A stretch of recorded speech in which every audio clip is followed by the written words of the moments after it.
آج کے T V ڈرامے معاشرے کی عکاسی یا پھر بگاڑ، یہ آج کا موضوع ہے۔ ٹیلی ویژن ڈرامے عوامی تاثرات اور سماجی رویوں کی تشکیل میں ایک با اثر کردار ادا کرتے ہیں۔ وہ اکثر ثقافتی اقدار اور خاندانی حرکیات اور سماجی مسائل کی عکاسی بھی کرتے ہیں، جو انہیں کہانی سنانے کا ایک طاقتور ذریعہ بناتے ہیں۔ کچھ ڈرامے ایسے ہوتے ہیں جو کہ حقیقی زندگی کے مسائل جیسے غربت، ناانصافی اور خاندانی تنازعات کو اجاگر کرتے ہیں، جس سے ناظرین کو سماجی حقیقتوں کو سمجھنے میں مدد ملتی ہے۔ تاہم ایسا ہوتا ہے کہ بہت سے جدید ڈرامے تفریحی مقاصد کے لیے حالات کو مبالغہ آرائی کے ساتھ پیش کرنے یا پھر غیر حقیقی موضوعات دکھانے کا رجحان رکھتے ہیں۔ یہ حقیقی معاشرے افسانوی نمائندگی کے درمیان جو ہے ایک خلیج پیدا کرتا ہے۔ نتیجے کے طور پر یہ ہوتا ہے کہ سامعین کے تعلقات، کامیابی اور طرز زندگی کے بارے میں تصورات بگڑ سکتے ہیں۔ جہاں تفریح اہم ہے، وہاں مواد اپنے ساتھ معاشرے کے تئیں ذمہ داری بھی رکھتا ہے۔ بامعنی کہانی سنانے سے شعور بیدار کیا جا سکتا ہے اور مثبت اقدار کو فروغ بھی دیا جا سکتا ہے۔ دوسری طرف سنسنی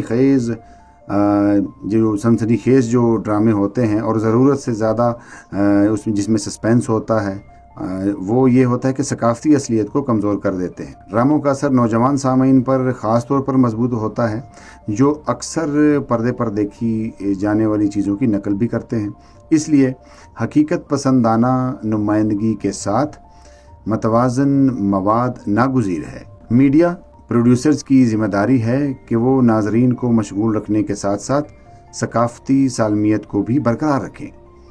ٹی وی ڈرامے یا تو تعلیم دے سکتے ہیں یا پھر گمراہ کر سکتے ہیں، جس کا انحصار اس بات پر ہے کہ وہ کتنی ذمہ داری کے ساتھ تخلیق اور معاشرے میں پیش کیے جاتے ہیں۔ مزید آپ کو اس بارے میں بتاؤں کہ ٹیلی ویژن کا مواد معاشرے میں سوچ اور رویوں پر گہرا اثر ڈالتا ہے۔ حقیقت پسندانہ کہانی سنانے سے یہ ہوتا ہے کہ لوگوں کو سماجی مسائل جو ہے وہ بہتر طور پر سمجھنے میں مدد ملتی ہے۔ تاہم مبالغہ آمیز جو موضوعات ہوتے ہیں وہ زندگی کے بارے میں غلط توقعات پیدا کر سکتے ہیں اور تفریح کو غیر حقیقی خیالات کے ساتھ حقیقت کی جگہ نہیں لینی چاہیے، اور ثقافتی اقدار کو برقرار رکھنے کے لیے متوازن مواد جو ہے وہ بہت اہم ہے۔ نوجوان سامعین خاص طور پر اس سے متاثر ہوتے ہیں۔ جو کچھ پردے پر دکھایا جاتا ہے ذمہ دارانہ پروڈکشن، شعور اور مثبت سوچ کو فروغ دے سکتی ہے۔ مسخ شدہ نمائندگی حقیقی زندگی کے چیلنجوں کی سمجھ کو کمزور کر سکتی ہے۔ میڈیا کو تفریح کے ساتھ ساتھ بامعنی پیغامات پر بھی توجہ دینی چاہیے اور حقیقت اور تخلیقی صلاحیتوں کے درمیان صحت مند توازن معاشرے پر بہتر اثر اور ثقافتی تفہیم کو یقینی بناتا ہے۔